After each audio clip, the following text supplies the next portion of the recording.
What a headshot! What a head! How's it, guys? This is Dayvy, FPL, and welcome back to the Fantasy Premier League video here on my channel. And on this video, I'll be taking you through my very own transfer plan for the upcoming Game Week 23.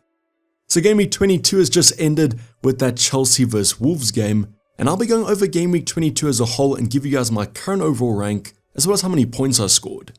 Then we'll jump into all the goodness for Game Week 23, the transfer plan plus the team selection. And with 2 free transfers and double Game Week 24 on the horizon, I'm definitely going to make a transfer. So if you guys want to see my transfer plan as well as my overall team review, sit back, relax, and let's get right into it. So Game Week 22 was going to see a return of the dreaded red arrow, and with only 43 points scored, that was a red arrow to the 239k mark. It's not the biggest red arrow in the world, but at the end of the day, with Chris Wood and Nottingham Forest playing Southampton, as I had no Nottingham Forest coverage, that was always going to be quite a downer. Added to that, the players I owned that were differential just couldn't end up returning. But don't worry, next week we'll be taking them out, and hopefully the new transfers will perform. So in the comments down below, how did your game week go? As mentioned, if you guys own Chris Wood, it was basically a guaranteed green arrow. Unfortunately though, I didn't own the Nottingham Forest striker. But going on to the players that I did own on the bench, we have 6 points from Munoz. Now there was some hope with Cole Palmer. If he was rested for this one or injured, I could have got those 6 points. But my entire starting 11 did feature, so he'll remain rooted on my bench. Then interestingly enough, we also had Enzo plus Greaves, both didn't feature. So no negative points there, just the 0 pointers. Then Fabianski with the 2-pointer actually outperformed Raya, who only got 1 point. Unfortunately, that Arsenal clean sheet was wiped out in their fixture. Now talk about Gabriel as well, because both of them had the same fixture, Aston Villa at home, a bit of a tougher fixture. With those Aston Villa attacking stats away from home not looking great, there was always a chance here. But you guys know what happened, ended up drawing this fixture 2-2, conceding the goals, and that's all of them only ended up on the 1-pointers. So was there debate to start Munoz over Gabriel? Yes, there was, but I decided to hedge the double up on the clean sheet. At least Trent got us some points in the defensive department, a very kind of historic performance from him, clean sheet plus an assist, and that assist led to actually Liverpool winning this one. So overall, a pretty good game. There was a few chances he created, a few shots. Just hope he continues his good form into this double game week. Then finally Robinson, so starting Robinson over Munoz netted us 2 extra points, but he definitely had the better fixture. So if only Arsenal kept that clean sheet, it could have been a full house here, but always one has to disappoint. Now midfield department, I guess the Kamsi on Mo Salah, now that Cole Palmer has featured, looks slightly better, outperforming him by 1 point. But if you guys did go for a Chris Wood Kamsi as a differential, I know in the deadline stream a lot of you were actually going to do that. Congrats on an absolute haul and a massive green arrow. But as mentioned, that Brentford clean sheet was only broken late into the fixture. There was a chance Salah was involved in the second goal, but Darwin converted it really well. He did have his chances though. You would have seen Liverpool had a bunch of XG. I'm a bit worried though, Salah's going through a little bit of a bad moment. Same with kind of Game Week 22 and that Newcastle performance, Gordon only netting the 2 points, and Newcastle overall disappointed against Bournemouth. Now I kind of needed Gordon to actually perform here because Bruno Fernandes got the penalty, and if you guys recall, I took Bruno out for Gordon a few weeks ago. Now last week, one outperformed the other, but this week, it's back in the Bruno camp. But don't worry, Gordon and Southampton coming up next, and hopefully you absolutely hauls in that one. Also already touched on kind of Cole Palmer and that Chelsea performance. Chelsea did score quite a few goals, but Cole Palmer wasn't involved, and might have been offered after coming back from an injury that kept him out of training last week. It's a little bit unlucky there. If you guys did captain him, I guess there was the risk of that injury. But I won't lie to you, on Monday evening I was expecting Cole Palmer to bang with the Salah blank. At least there wasn't too much in it. I mean, imagine Salah got some returns and Cole Palmer ended up blanking. His effective ownership was just over 100% for my rank though. Then the final player, Eze, with the 6-pointer, he just continues to assist in these fixtures. I think this is the 4th game in a row that he's got an assist. Just wish he could get that extra kind of attacking return, an extra assist or an extra goal, as 6 points is great, but I need a bit more for the green arrows. So on the edges, we've got the 6-pointers, in the middle, we've got the blankers, and unfortunately the blanks continued into our forward department. So Isaac, we spoke about Gordon and Newcastle as a whole, really disappointing performance, especially because his game was at home. So Isaac didn't continue the goal scoring form that he has shown, but I think this game might have been a little bit of a blip in that Newcastle resume. Fully expecting them to get back on the scoring way of things against a newly promoted side next week. At least that's what I'm hoping for. Then I'm kind of tired of having to talk about Nicholas Jackson, so don't worry, my transfer plan definitely revolves around him, but he couldn't even do anything in this fixture. Now the game started off quite quickly, I think he had a big chance in the 11th minute, but other than that had no other shots. So once again only involved in the goal celebrations, and this just has to end as he hasn't been getting me those points. Really wish I did the Jackson to Chris Wood move, although it might just be for 1 week, as this week I'm not really looking to go for a Nottingham Forest player. Then the next player, João Pedro, also disappointing performance here against United, and he's really lacking the shot ability in these fixtures. So super low XG, super low shots, very worrying signs from a striker that's meant to be playing for a good attack.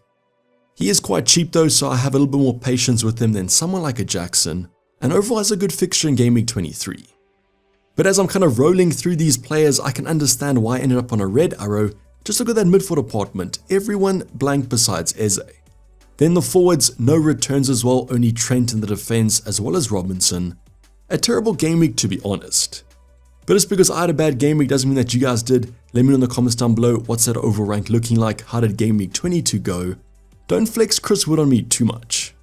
Just another game week of him getting super low XG chances. I think he got a goal plus an assist off 0.11 XG involvement, which is what Jackson had in the opening 10 minutes. So don't mind me, I'm just super salty about his conversion rate. He's simply elite. And I'll talk about a certain striker I'm looking to bring in for next week, and no, it's not actually Chris Wood. Now before we go over that transfer plan, let's go over my current team selection. Now I could actually just roll a transfer if I want to. The team does look okay, but I have a Nicholas Jackson size hole in my team. So 2 free transfers, 0.3 left to spend. Just a reminder here, double game week 24 is on the horizon. So I would plan my transfers around Liverpool as well as Everton. So let's get on to how the team is shaping up. On the bench, there might be a little bit of a bench dilemma here. It is Robinson vs United though. Now they haven't been great, we saw that against Brighton on the weekend. Their attack hasn't been fantastic. So there could be a chance of a clean sheet here, but I'm comfortable benching Robinson. Then Enzo, Man City, even if he is back, definitely going to bench him, as well as Greaves against Liverpool. Now not much of a kind of goalkeeper debate this week. Ray against Wolves definitely has the better fixture. Arsenal are worrying me though with their lack of clean sheets. Same could be said about Gabriel in our backline, at least he does offer some attacking threat. And the problem with Arsenal is the good fixtures after double game week 24. So they go on a really nice run of kind of defensive fixtures, hopefully they are defensive ones, so not really looking to take them out at the moment. Then Trent, Ipswich at home, great fixture, just coming off losing 6-0 to Man City. Really hope Liverpool can replicate that lineup, and that should equal defensive plus attacking returns for Trent. Now Liverpool do play tonight in the kind of Champions League, so just watch out for that one. There could be some rest here, as Connor Bradley is back to full fitness. Still at the moment though, we should get some early team sheet news about Trent if he is going to be benched. Fingers crossed he's not though. Then Munoz against Brentford might not be the most optimal fixture, but Crystal Palace do look okay. Losing Chalobah though is probably a knock to the defensive department. He does offer some attacking threat, and I do prefer him over someone like a Robinson.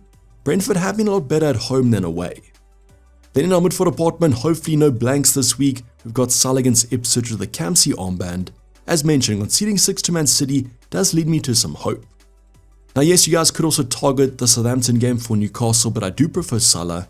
But I'm really happy that I kept hold of Gordon and hope he's fine for this one. Massive potential, let's go into this fixture, all guns blazing, and I expect a reaction after the loss on the weekend. Then Cole Palmer, just probably going to keep him against Man City, his former club, just hope he does well. But if memory serves me right, Cole Palmer against the top 6 isn't that fantastic. He's a great player though, so can always kind of make something out of nothing, and don't have much concern about his kind of attacking threat at the moment. Then finally Eze against Brentford, good fixture, as mentioned Brentford a lot better at home than away, and Eze is just an absolute baller, and let's hope he continues this assist train. Fingers crossed though he does kind of upgrade it from 1 attacking return to 2 attacking returns. That'll make me quite happy, and maybe he can finally match Mateta. Then up front, Isaac against Southampton will probably be our vice captain, great fixture, and as mentioned, expect Newcastle to have some sort of reaction. Nicholas Jackson against Man City, probably going to be the week I hop off of Jackson. Just think the timing's right and he's been in terrible form. Although he has kind of good stats, loads of chances, just can't convert them, wish he had Chris Wood's finishing. Then João Pedro, expect him to feature against Everton at home. This is an okay fixture. Don't really buy Everton being the best defense. So no reason not to play him here. It's a good fixture. He's a cheap price tag. I might be taking him out in the future though for maybe Calvert-Lewin. So with those 2 free transfers, what would you guys do if you guys had this team? Let's go over to my current transfer thoughts. So at the moment, as mentioned, I'm probably looking to take out Nicholas Jackson. The timing is just going to be there. Man City away isn't the best fixture, and at the moment he can't score against anyone even if they're easy opposition. Now the tough part about this might be losing the Southampton at home and Leicester at home games, but those are in and around the European competitions, so there might be some rotation there.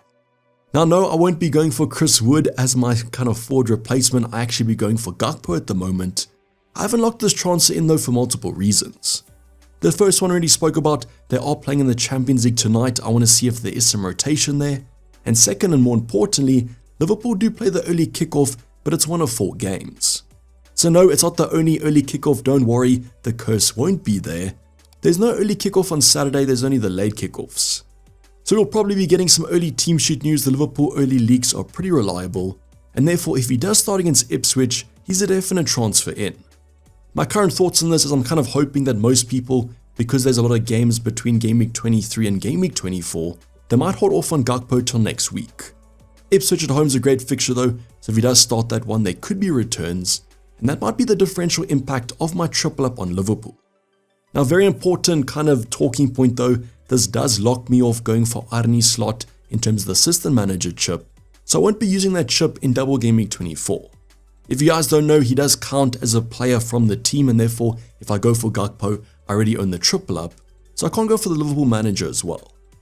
But this transfer does look pretty locked in. As mentioned though, there are those 2 factors, Champions League plus early team leagues. And don't worry, Jackson dropping in price last night didn't affect me as I've owned him for so long. Almost feel bad saying that, but because he dropped in price, it's back to the price I purchased them at.